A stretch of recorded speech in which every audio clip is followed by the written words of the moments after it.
अस्सलाम वालेकुम स्टूडेंट्स। हमने स्टार्ट किया हुआ था chapter airway management and ventilatory support.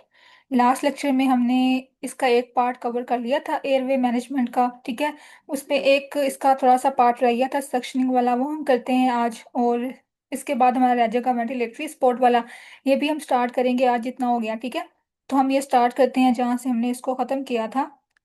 Suctioning से हमने स्टार्ट करना है। तो सक्शनिंग आपको पता है इसकी डिफरेंट टाइप्स होती हैं।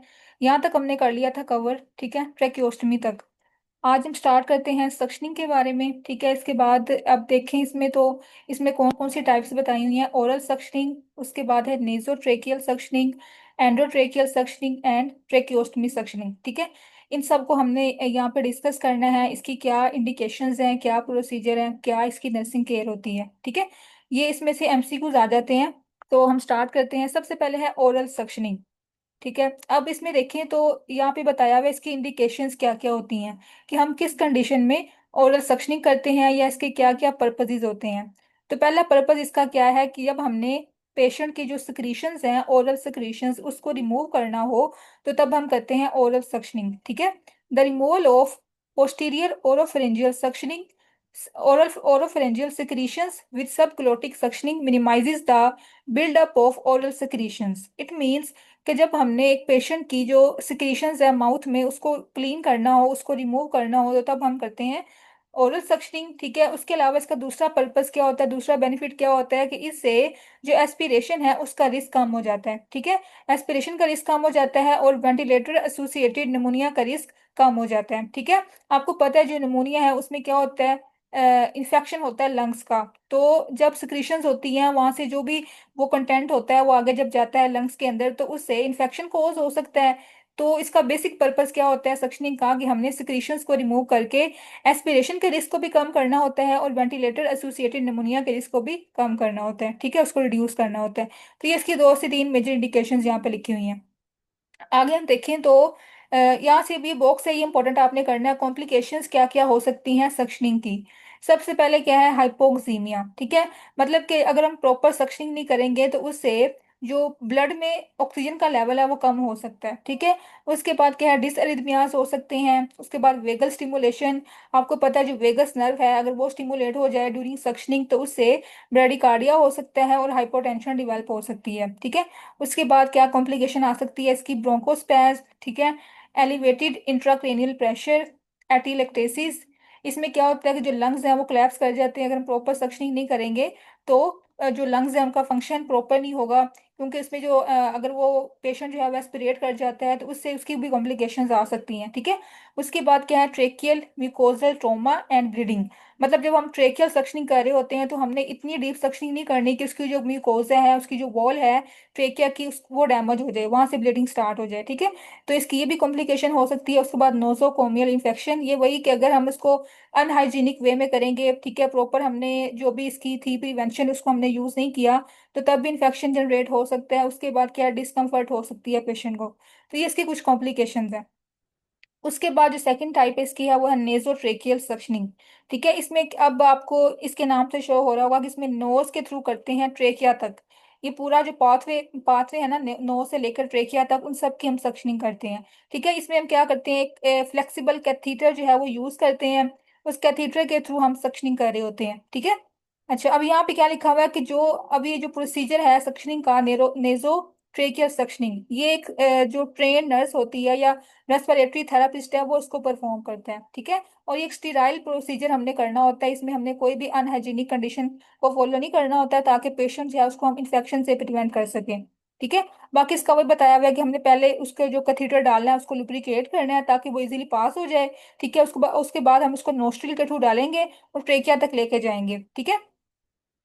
उसके बाद हमने क्या करना है कि हमने चेक करना है कि इसकी जो एडवांसमेंट है या उसकी जो पैसेज है वो प्रॉपर हुई है कि नहीं हुई। तो हम क्या करेंगे, a change in the sound of cough and the return of sputum with suctioning indicates passage into the tracheal tree. अब ये इसकी सॉरी इसकी कंफर्मेशन के लिए हम चेक करते हैं कि अगर जो हमने जो सक्शनिंग कर रहे हैं, जो कैथीटर है उसके अंदर स्पूटम आ रही है, ठीक है, तो मतलब कि वो जो सक्शन कैथीटर है वो प्रॉपर जगह पे प्लेस हो गया, वो ट्रेकिया के अंदर चला गया, ठीक है। तो ये इसकी हमने कंफर्मेशन करनी होती है कि उसकी प्रॉपर प्लेसमेंट हुई है कि नहीं हुई। उसके बाद क्या है, एंडोट्रेकियल एंड ट्रेक्योस्टमी सक्शनिंग। ठीक है। अब जो आपको पता है, जो एंडोट्रेकियल सक्शनिंग हम करते हैं, ये कब करते हैं? जब एक पेशेंट को ईटीटी डली होती है ना, एंडोट्रेकियल लूप पास की होती है, तो हम उसमें भी उसकी सिक्रीशंस को रिमूव करने के लिए एंडोट्रेकियल सक्शनिंग करते हैं। ठीक है। उसके जो एयरवे होता है, जो आर्टिफिशियल एयरवे हमने बनाया होता है, उसको क्लीन करने के लिए, क्योंकि वहाँ पे आपको पता है सिक्रीशंस जो है वो जनरेट होती हैं, वहाँ पे अकोमोलेट हो जाती हैं, तो हमने उसको रिड्यूस करना होता है, उसको रिमूव करना होता है, ताकि उसकी जो एयरवे की पेटेंसी है वो मेंटेन रहे। ठीक है। इसमें भी हम क्या करते हैं, सक्शन कैथीटर यूज करते हैं, उस कैथीटर के थ्रू हम सक्शनिंग कर रहे होते हैं। उसके अलावा अब यहाँ पे क्या है कि इसकी इंडिकेशंस बताई हुई हैं कि हमने कब कब सक्शनिंग करनी है। Indications for suctioning include visualisation of secretions in the artificial airway. मतलब अब हमने जो ईटीटी पास की हुई है, इसमें अगर आपको विजुअलाइज हो रही हैं सिक्रीशंस, आपको नजर आ रही हैं, आप ऑब्जर्व कर रहे हो, तो तब हम तो इसकी मेजर इंडिकेशन है, तब हम सक्शनिंग करेंगे। ठीक है। उसके बाद क्या है, द प्रेजेंस ऑफ क्रैकल्स रोंकाए। अब ये हमारे पास जो है एबनॉर्मल ब्रेथ साउंड्स होती हैं। जब एबनॉर्मल ब्रेथ साउंड्स आ रही होती हैं, तब भी हमने सक्शनिंग करनी होती है पेशेंट की। ठीक है। ताकि उसका जो पाथवे है, रेस्पिरेटरी पाथवे, उसको हम क्लीन कर सकें। उसके बाद क्या है, कफिंग। इसमें भी हमने करनी है suctioning. Increase in the peak airway pressure. जब उसका जो प्रेशर है एयरवे का वो ज्यादा हो जाए, मतलब कि अंदर कोई कोई ना कोई ऑब्स्ट्रक्शन हो, तो तब भी प्रेशर ज्यादा होता है ना, तो हमने उस ऑब्स्ट्रक्शन को रिमूव करने के लिए, उन सिक्रीशंस को रिमूव करने के लिए सक्शनिंग परफॉर्म करनी है। उसके बाद क्या है, deterioration of the patient oxygenation status. जैसे में फील हो कि पेशेंट की जो ऑक्सीजनेशन है वो लो हो रही है, तो तब इसका मतलब क्या है कि उसकी जो पाथवे है, एयरवे पाथवे, उसमें कोई ना कोई ऑब्स्ट्रक्शन है, कोई सिक्रीशन अकोमोलेट हुई है, इसकी वजह से उसका जो एयरवे है वो पेटेंट नहीं है, वो मेंटेन नहीं है, तो हमने उसको मेंटेन करने के लिए सक्शनिंग भी करनी है, उसको क्लीन करना है। ठीक है। तो हमने ये पूरा प्रोसीजर जो है वो स्टीराइल वे में परफॉर्म करना है। ये इसकी कुछ इंडिकेशंस बताई हुई हैं। उसके बाद हम देखें तो अब यहाँ पे क्या लिखा हुआ है कि जब हमने इसकी करनी है, सक्शनिंग करनी है, एंडोट्रेकियल और ट्रेकोस में सक्शनिंग करनी है, तो हमने कौन सा प्रोसीजर जो है फॉलो करना है। तो यहाँ पे स्टेप, इसके पूरे स्टेप्स लिखे हुए हैं। सबसे पहले हमने इक्विपमेंट्स गैदर करने होते हैं, जो भी हमने इंस्ट्रूमेंट यूज करने हैं वो सारे हमने कलेक्ट करने हैं। ठीक है। अब इसमें हम कौन कौन से यूज करते हैं इक्विपमेंट्स, सबसे पहले है कैथीटर, स्टीराइल सक्शन कैथीटर। ठीक है। ये उसकी एज के हिसाब से हम उसका साइज ले लेंगे। उसके बाद स्टीराइल ग्लव्स हमें चाहिए। उसके बाद नॉर्मल लाइन चाहिए उसको इरिगेट करने के लिए, उसको क्लीन करने के लिए कैथीटर को। ठीक है। उसके बाद हमें डिस्पोजेबल कंटेनर चाहिए। ठीक है। तो ये हमारे पास इसके इक्विपमेंट्स होते हैं सक्शनिंग के। आगे हम देखें तो इसका लिखा हुआ है प्रोसीजर, कि हमने अब इसको कैसे स्टेप बाय स्टेप जो है ना इसको फॉलो करना है, सारे स्टेप्स को फॉलो करते हुए हमने परफॉर्म करना है प्रोसीजर। अच्छा, सबसे पहले हमने क्या कर लिया कि हमने पेशेंट के जो भी इसके इक्विपमेंट्स हमने यूज करने हैं वो सारे हमने गैदर कर लिए, सारे असेंबल कर लिए। उसके बाद हमने पेशेंट को पूरा प्रोसीजर जो है वो एक्सप्लेन करना है। ठीक है। ताकि उसकी जो एंग्जाइटी है या स्ट्रेस है वो कम हो सके। उसके बाद हमने उसको एक कंफर्टेबल पोजीशन में उसको एडजस्ट करना है, उसके बेड को एडजस्ट करना है। ठीक है। उसके बाद हमने क्या करना है, अपनी प्रॉपर हैंड हाइजीन करनी है। ठीक है। हैंड हाइजीन करने के बाद हमने पूरे इक्विपमेंट्स जो है वो चेक करने हैं कि वो फंक्शनिंग में हैं कि नहीं है, उनको प्रिपेयर कर लेना है। ठीक है। और फिर हमने सक्शन का जो प्रेशर है वो सेट कर लेना है, वो प्रिपेयर कर लेना है। ठीक है। ये आपको पता है कि जो पेशेंट की एज होती है उसके अकॉर्डिंग हम प्रेशर सेट करते हैं सक्शन मशीन का। ठीक है। उसके बाद हमने क्या करना है, हाइपर ऑक्सीजनेट द पेशेंट। हमने जब भी सक्शनिंग करनी होती है ना, उससे पहले हमने मेक श्योर करना कि जो पेशेंट की ऑक्सीजनेशन है वो प्रॉपर हो। ठीक है। उसको हमने हाइपर ऑक्सीजनेट करना होता है। ठीक है। उसके बाद हमने क्या करना है, quickly but gently insert the catheter catheter. जब हमने मेक श्योर कर लिया कि उसकी जो ऑक्सीजनेशन है वो प्रॉपर है, वो उसकी मेंटेन है, मतलब 100% उसकी ऑक्सीजन है। ठीक है।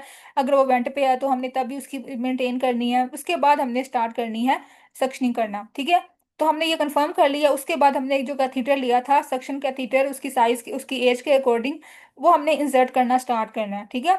उसको हमने इंसर्ट करना है। उसके बाद हमने क्या करना है, withdraw the catheter 1 to 2 centimetre and apply intermittent suction while rotating and removing the catheter. ठीक है। अब हमने क्या करना होता है, जो कैथीटर है ना उसको तो हमने पास कर लिया। ठीक है। वो हम पास करते हैं ताकि जो सक्शनिंग जो ट्यूब है उसको हम पास कर सकें। ठीक है। जैसे वो पास हो जाएगी तो हम जो कैथीटर है उसको विड्रॉ कर लेना है। ठीक है। और हमने जो उसको रोटेट करते हुए उसको जेंटल वे में उसको इंसर्ट करना है। ठीक है। उसके बाद हमने सक्शन प्रेशर जो हमने सेट किया होता है उसके अकॉर्डिंग सक्शनिंग स्टार्ट कर देनी है। ठीक है। अब यहाँ पे इसका एमसी को हमें नोट करना है कि जो इसका प्रेशर है वो कितना हमने रखना है, कितना लिमिटेड इसका होना चाहिए। 80 to 120 इसका प्रेशर होना चाहिए, सक्शन प्रेशर। ठीक है। और कितना हमने करना है, 10 to 15 सेकंड्स के लिए, इससे ज़्यादा एक्सीड नहीं करना चाहिए। ठीक है। अगर हम एक टाइम पे सक्शनिंग कर रहे हैं तो हमारा जो 10 to 15 सेकंड से ज़्यादा सक्शनिंग हमने नहीं करनी। ठीक है। प्रोलॉन्ग सक्शनिंग हम करेंगे तो उससे जो है वो स्फेयर हाइपोक्सीमिया हो सकता है, और जो पेशेंट जो है वो हीमोडायनेमिकली अनस्टेबल हो सकता है। ठीक है, तो ये इसकी कुछ कॉम्प्लिकेशंस हो सकती हैं अगर इसको हम लॉन्ग टाइम के लिए करेंगे। अच्छा, अब हमने सक्शनिंग कर ली उसकी प्रॉपर प्रेशर के अकॉर्डिंग और टाइम के अकॉर्डिंग। उसके बाद हमने चेक करना है पेशेंट का हार्ट रेट, पेशेंट की रिदम, क्योंकि हमने पढ़ा कि जो इसकी कॉम्प्लिकेशन आ सकती है, इसमें डिसरिथमियाज हो सकते हैं। ठीक है, इसमें हाइपोक्सीमिया डेवलप हो सकता है। तो हमने सारी कॉम्प्लिकेशंस को असेस करना है कि कोई कॉम्प्लिकेशन तो नहीं होगी। ठीक है, तो हमने मॉनिटर करना है पेशेंट का हार्ट रेट, उसकी रिदम। ठीक है, after, during and after suctioning. ठीक है, अगर कोई अब हमें नजर आ रही है उसकी कोई ना कोई कॉम्प्लिकेशन आ रही है, कोई ब्रेडिकार्डिया हो रहा है, कोई डिस्रिथमियाज हो रहा है, तो हमने फौरन जो है वो डिसकंटिन्यू कर देना प्रोसीजर। ठीक है, और हमने उसकी प्रॉपर जो ऑक्सीजनेशन है उसको मेंटेन करना है। उसके बाद हमने रिमूव करना है इक्विपमेंट्स को जो हमने इकट्ठे किए थे। अब हमने पूरा प्रोसीजर डन कर लिया है, तो हमने सारे उसको रिमूव कर लेना है। उसके बाद ओरल हाइजीन हमने परफॉर्म करनी है पर्सन की। अगर हम उसको ओरल सक्शनिंग कर रहे हैं तो उसकी ओरल हाइजीन मेंटेन करेंगे। ठीक है, उसको हमने सलाइन के साथ जो है ना वो उसका क्लीन करना है माउथ। ठीक है, उसके बाद क्या है, कंप्लीट द प्रोसीजर। अब हमने लास्ट पे डॉक्यूमेंटेशन करनी होती है, अपनी हैंड हाइजीन फॉलो करनी होती है। ठीक है, तो ये इसके स्टेप्स होते हैं सक्शनिंग के। ये हमारा इसका था पार्ट सक्शनिंग का। इसमें हमने तीन टाइप्स की पढ़ी। बेसिक जो है वो चार यहाँ पे दी हुई हैं, ओरल सक्शनिंग, नेजोट्रेकियल, एंडोट्रेकियल और ट्रेकियोस्टमी सक्शनिंग। ठीक है, उसके बाद अब हम स्टार्ट करते हैं। अभी तक हमने पढ़ा एयरवे मैनेजमेंट के बारे में। ठीक है, सबसे पहले हमने इसकी टाइप से की थी, आर्टिफिशियल एयरवेज कौन कौन से होते हैं। उसके बाद हमने सक्शनिंग की देखी कि कौन कौन सी टाइप्स होती हैं। तो आज हम स्टार्ट करते हैं नेक्स्ट टॉपिक जो है वेंटिलेटरी सपोर्ट के बारे में। ठीक है, जो वेंटिलेटरी सपोर्ट है वो भी दो टाइप्स की होती है, एक होती है मैनुअल और एक होती है मैकेनिकल। ठीक है, जो मैनुअल वेंटिलेशन है वो आपको पता है, इसमें हम क्या करते हैं कि जो एम्बो बैग के थ्रू या एम्बो बैग जो है वो अटैच करते हैं पेशेंट को, साथ में हमारा ऑक्सीजन सोर्स होता है, वो पंप करते हैं एम्बो बैग को। ठीक है, और उस तरह जो है वो पेशेंट को हम ऑक्सीजन डिलीवर कर रहे होते हैं, उसको वेंटिलेशन प्रोवाइड कर रहे होते हैं। ठीक है, ये होता है हमारे पास मैनुअल मेथड। तो यहाँ से अगर हम देखें तो यहाँ पे क्या लिखा हुआ है, and manual resuscitation bag connected to an oxygen source is typically used in emergencies. ठीक है, वही बात है, इसमें जो एम्बो बैग है वो अटैच होता है ऑक्सीजन सोर्स के साथ, और ये मोस्टली जो है वो इमरजेंसी कंडीशन में हम यूज कर रहे होते हैं।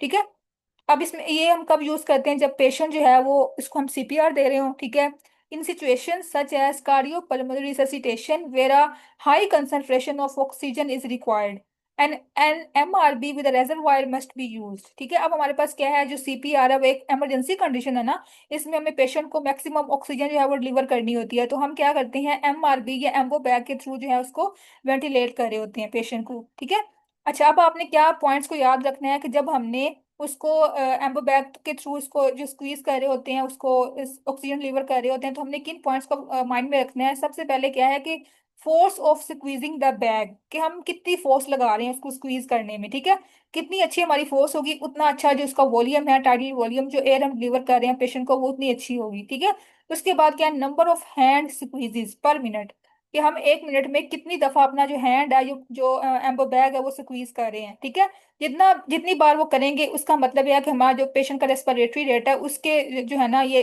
डायरेक्टली प्रोपोर्शनल है। ठीक है, कि कितनी बार अगर हम अपना हैंड जो है वो स्क्वीज कर रहे होते हैं, जो एम्बो बैग है वो स्क्वीज कर रहे होते हैं, मतलब कि उतना उसका रेस्पिरेटरी रेट है वो हम मेंटेन कर रहे होते हैं। ठीक है, उसके बाद क्या है, फोर्स एंड रेट, मतलब कि कितनी फ्रीक्वेंसी के साथ हम जो है बैग को स्क्वीज कर रहे हैं। ठीक है, तो ये तीनों पॉइंट्स को हमने फॉलो करना होता है, इसको माइंड में रखना होता है मैनुअल रिससिटेशन करते हुए, मैनुअल वेंटिलेशन प्रोवाइड करते हुए।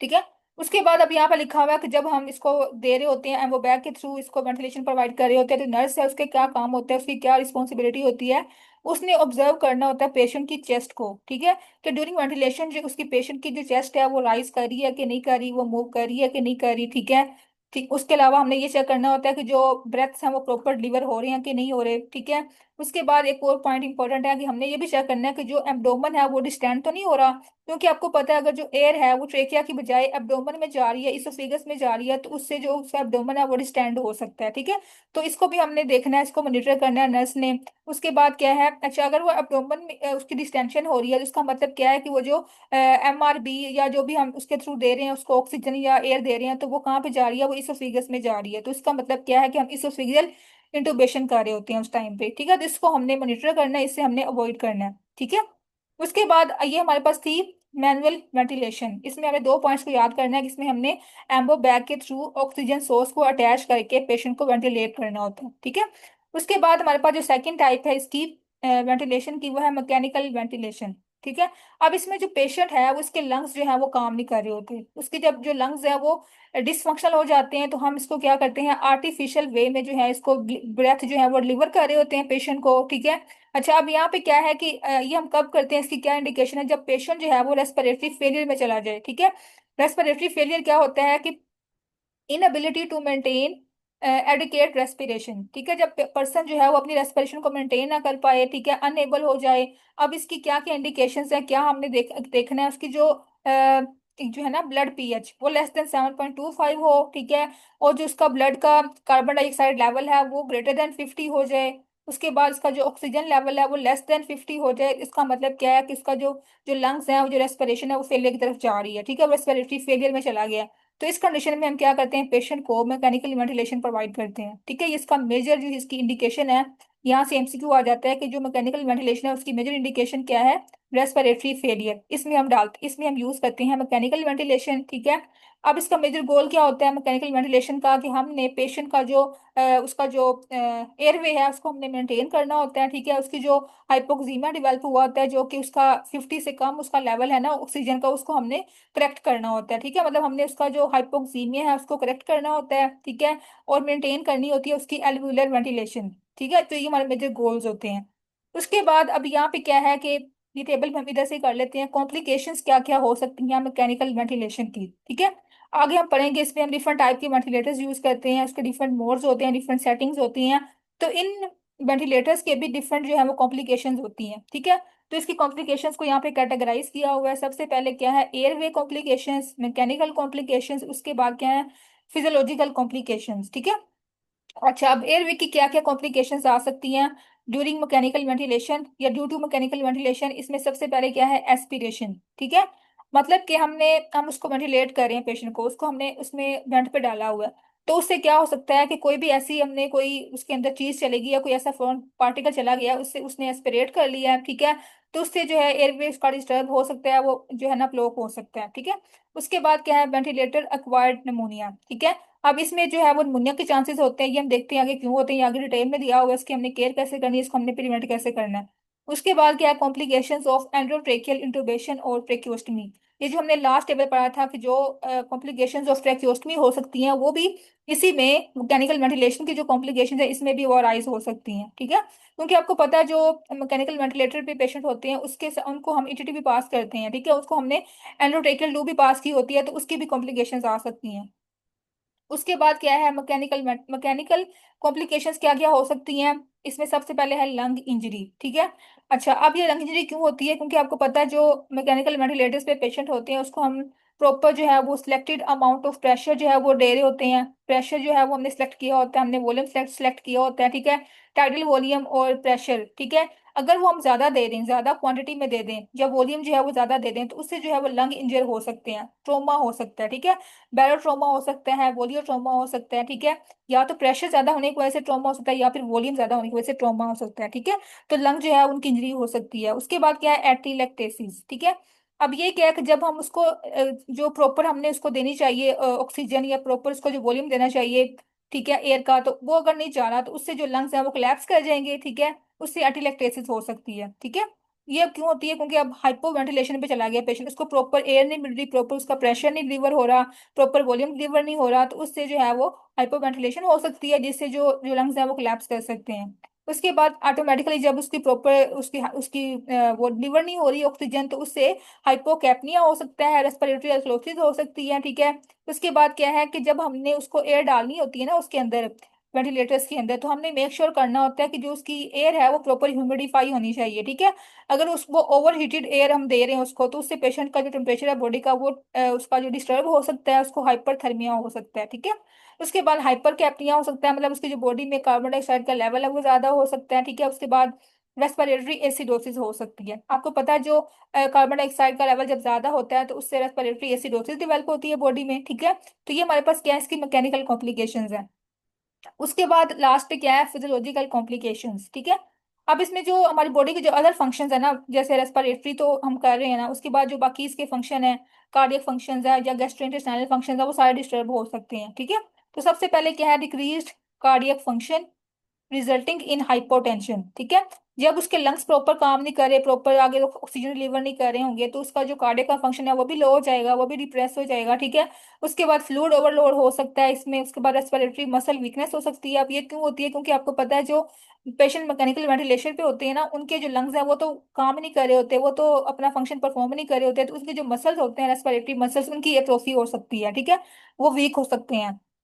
उसके बाद क्या इमोबिलिटी की कॉम्प्लिकेशंस आ सकती हैं, क्योंकि इसमें पेशेंट जो है वो मोबाइल नहीं होता, वो उसकी मूवमेंट कोई नहीं हो रही, वो फिक्स होता है एक जगह पे, स्टेबल होता है। तो हमने तो उससे जो है ना, हमने उसकी प्रॉपर पोजीशनिंग भी करनी होती है ताकि उसको बेड सोर्स वगैरह ना हो या कोई भी इमोबिलिटी की कॉम्प्लिकेशंस ना हो। ठीक है, उसके बाद क्या गैस्ट्रो इंटेस्टाइनल प्रॉब्लम, सारी बात है, वो मूव नहीं करेगा। ठीक है, तो उसकी जो भी गैस्ट्रो इंटेस्टाइनल मूवमेंट है वो प्रॉपर नहीं होंगी, तो उससे उसकी जो एब्डोमेन है वो डिस्टेंड हो सकता है, उसको पैलिटिकल इलियस हो सकते हैं। ठीक है, इसको कॉन्स्टिपेशन हो सकती है, तो इस तरह उसकी जो जीआरटी के प्रॉब्लम्स है वो भी डेवलप हो सकती हैं, वो भी अराइज हो सकती हैं। ठीक है, तो ये हमारे पास क्या की इसकी कॉम्प्लिकेशंस थी मैकेनिकल वेंटिलेशन की।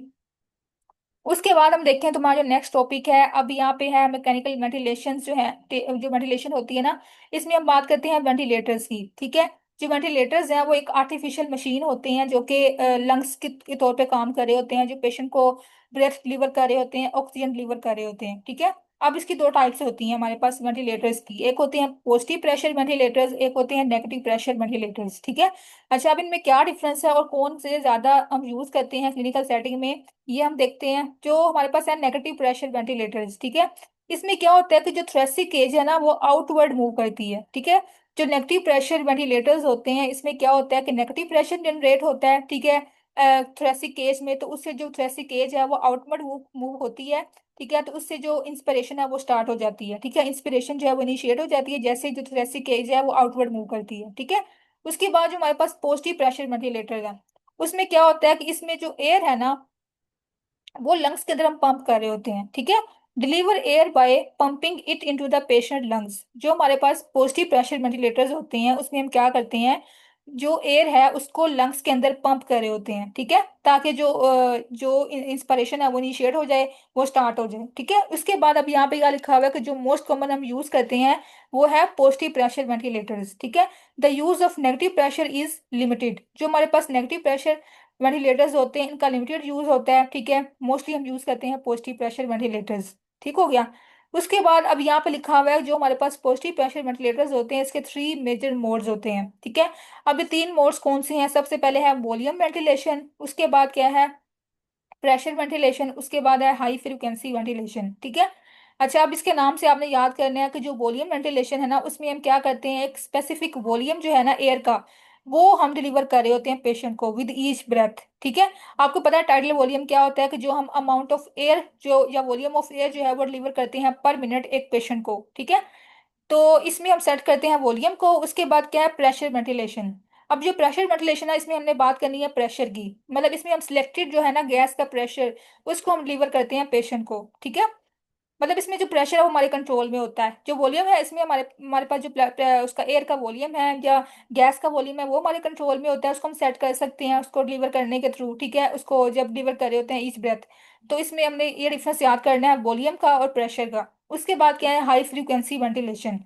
ठीक है, अब हाई फ्रीक्वेंसी वेंटिलेशन में क्या इसमें डिस्कस किया हुआ है, डिस्क्राइब किया हुआ है कि इसमें हम जो वॉल्यूम है ना वो सेट करते हैं, लेकिन वो फ्रीक्वेंसीज पे सेट करते हैं। ठीक है, कि हमने कितनी फ्रीक्वेंसी पे कितनी टाइम जो है ना उसको हमने डिलीवर करना है टाइडल वॉल्यूम। ठीक है, तो यहाँ पे क्या लिखा हुआ है small tidal volume such as 1 to 3 ml per KG at frequencies greater than 100 breaths per minute. ठीक है, मतलब हमने फ्रीक्वेंसी ये सेट करनी है और वॉल्यूम हमने स्मॉल अमाउंट में इसको सेट करना है, तो हमने इन दोनों को देखते हुए उसको वेंटिलेशन प्रोवाइड करनी है। ठीक है, इसको हम कहते हैं हाई फ्रीक्वेंसी वेंटिलेशन।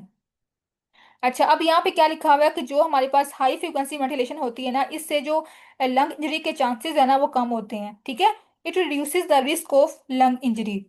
ठीक है, उसके बाद अब यहाँ पे क्या लिखा हुआ है इसके कुछ एडवर्स इफेक्ट भी होते हैं हाई फ्रिक्वेंसी वेंटिलेशन के, वो कौन कौन से होते हैं कि इससे क्योंकि हम इसमें स्मॉल एयर जो है वो डिलीवर कर रहे होते हैं ग्रेटर फ्रीक्वेंसीज के ऊपर। ठीक है, बार बार डिलीवर कर रहे होते हैं तो उससे जो एयर है वो ट्रैप हो सकती है। ठीक है, उसके बाद इसमें ट्रेकियो ब्रोंकाइटिस हो सकता है। ठीक है, तो ये इसके दो मेजर एडवर्स इफेक्ट आ सकते हैं। ठीक है, तो ये हमारे पास थी इसके तीन major modes positive pressure ventilation के, वॉल्यूम, प्रेशर और हाई फ्रीक्वेंसी। ठीक है, उसके बाद हम देखते हैं तो हमारे पास क्या है, अब different types of lung injury हो सकती है विद पॉजिटिव प्रेशर वेंटिलेशन। ठीक है, कि जब हम पॉजिटिव प्रेशर वेंटिलेटर यूज कर रहे होते हैं तो उससे डिफरेंट टाइप्स की लंग इंजरीज डेवलप हो सकती हैं। अब वो कौन कौन सी इसकी टाइप्स हैं, ये क्वेश्चन इंपॉर्टेंट है, मोस्ट इंपॉर्टेंट, पेपर में काफी दफा आया हुआ है।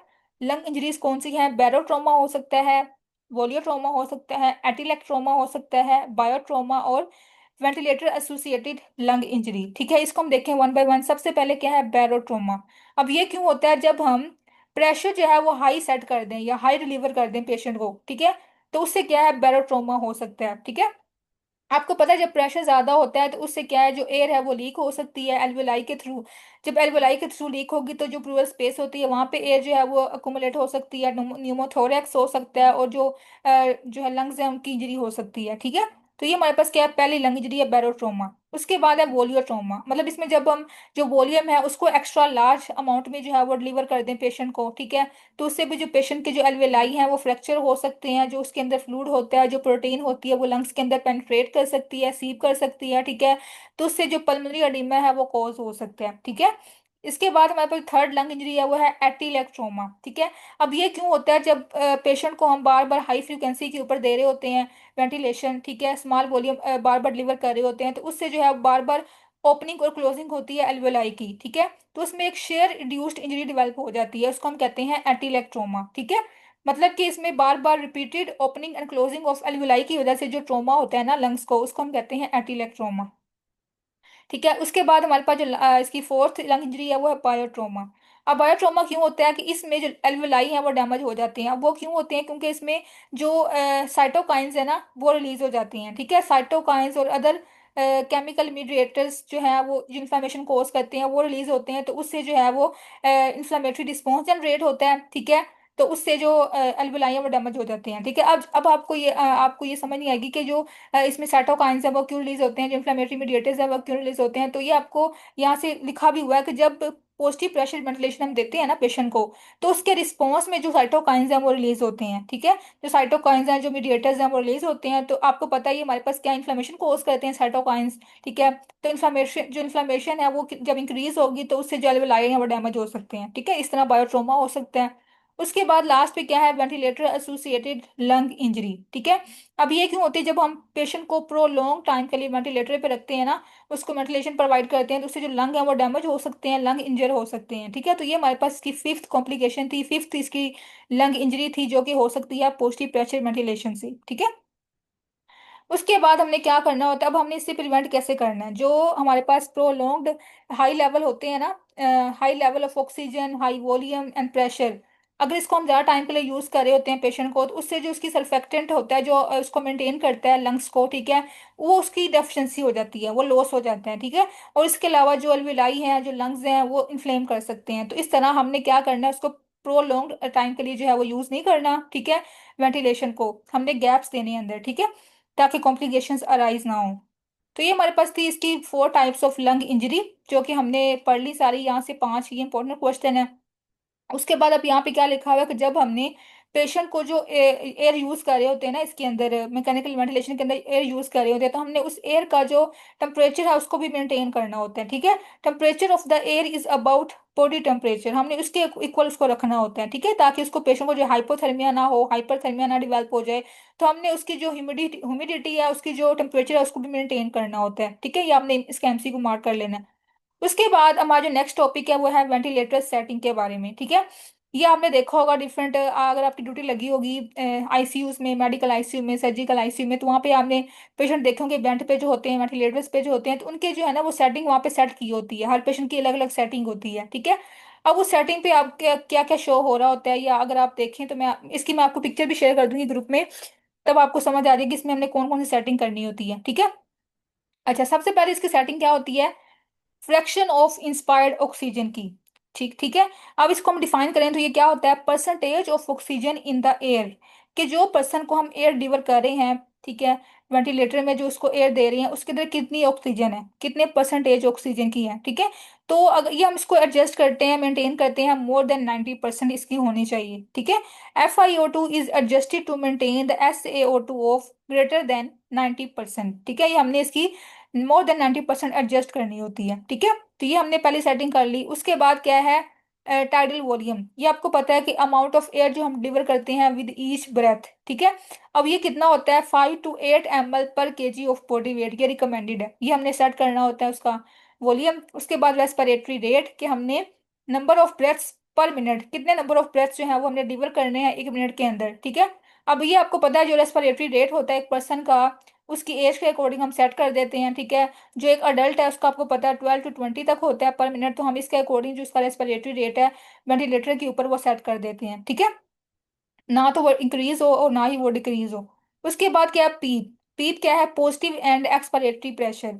अब ये प्रेशर कौन सा होता है, ये लंग्स के अंदर प्रेशर होता है at the end of expiration, ठीक है। अब इसका मेजर फंक्शन क्या होता है कि ये प्रेशर जो है वो मेंटेन करता है लंग्स को कोलैप्स होने से प्रिवेंट करता है, ठीक है।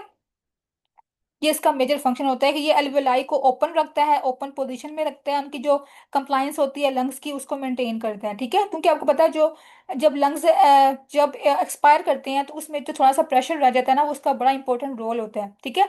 उससे जो लंग्स हैं वो कोलैप्स नहीं करते, तो इसको हम कहते हैं पीप, मतलब कि positive and expiratory pressure. At the end of expiration कितना प्रेशर लंग्स के अंदर मेंटेन है, ठीक है। इसके मेजर फंक्शंस क्या है कि ये कोलैप्स होने से प्रिवेंट करता है, उसके अलावा जो लंग्स की कंप्लायंस है वो मेंटेन रहती है। अब इसकी कितनी हमने सेटिंग करनी होती है, 5 सेंटीमीटर वाटर जो है इसका हमने लेवल रखना होता है, ठीक है, पीप का। ये इसकी हमने याद करनी है, इसकी रीडिंग। उसके बाद हमारे पास क्या है, पीक फ्लो, ठीक है, कि इसकी वेलोसिटी हमने कितनी सेट करनी है, उसका फ्लो कितना होना चाहिए गैस का, ठीक है, पर यूनिट टाइम। और इसको हम एक्सप्रेस करते हैं लीटर्स पर मिनट में, ठीक है। ना तो हाई फ्लो हो उसका और ना ही लो फ्लो हो, ठीक है। अगर हाई फ्लो होगा तो इसका मतलब क्या है कि उसमें टर्बुलेंस ज्यादा हो सकती है, शैलो इंस्पिरेशन हो सकती हैं, ठीक है। मतलब जो इंस्पिरेशन है वो प्रॉपर नहीं वो करेगा, उसको जो है ना इनिशिएट करने में प्रॉब्लम होगी।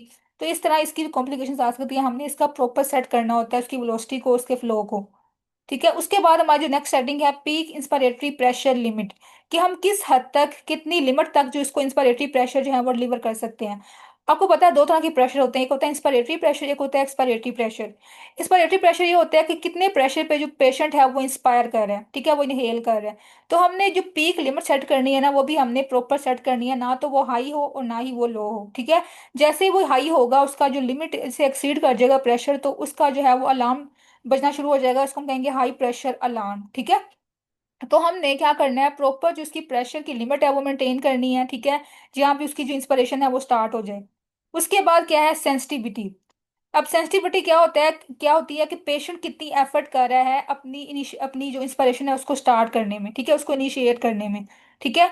जितनी ज्यादा उसकी सेंसिटिविटी होगी तो उसका मतलब क्या है कि उसको कम वर्क करना पड़ रहा है इनिशिएट उसको इनिशिएट करते हुए करने के लिए, या उसको जो है स्टार्ट करने के लिए इंस्पिरेशन को, ठीक है। तो हमने इसकी देखनी होती है कि इसका इसकी बॉडी कितनी एफर्ट कर रही है, पर्सन की जो बॉडी है, पेशेंट की जो बॉडी है वो कितनी एफर्ट कर रही है इंस्पिरेशन को इनिशिएट करने में, ठीक है, उसको हम कहते हैं सेंसिटिविटी, ठीक है।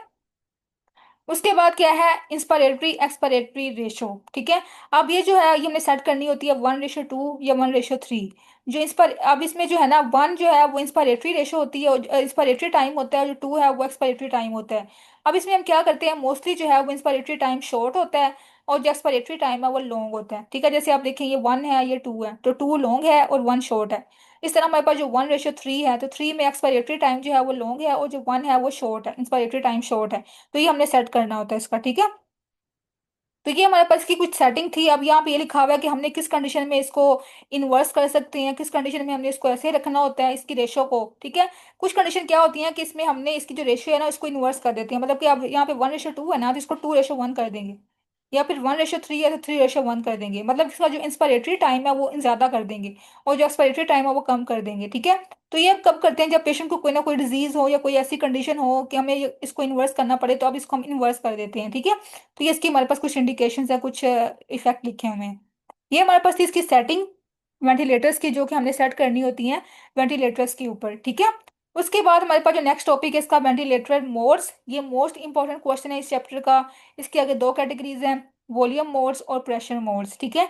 ये हम स्टार्ट करेंगे नेक्स्ट लेक्चर में, ठीक है। डिटेल में हम उसको पढ़ेंगे, इसके आगे इसकी जो टाइप्स हैं जो ग्राफ हैं उसको हम करेंगे। आज का लेक्चर हमारा यहाँ तक था, ठीक है। ये आपने अच्छे से पढ़ना है, कोई भी आपका क्वेश्चन हो तो आपने मुझसे ग्रुप में पूछ लेना है, ठीक है। और जो इसका मोस्ट इंपॉर्टेंट क्वेश्चन है ना, इस जो हमने आज का लेक्चर पढ़ा इसमें इसकी सेटिंग्स इंपॉर्टेंट हैं, ठीक है।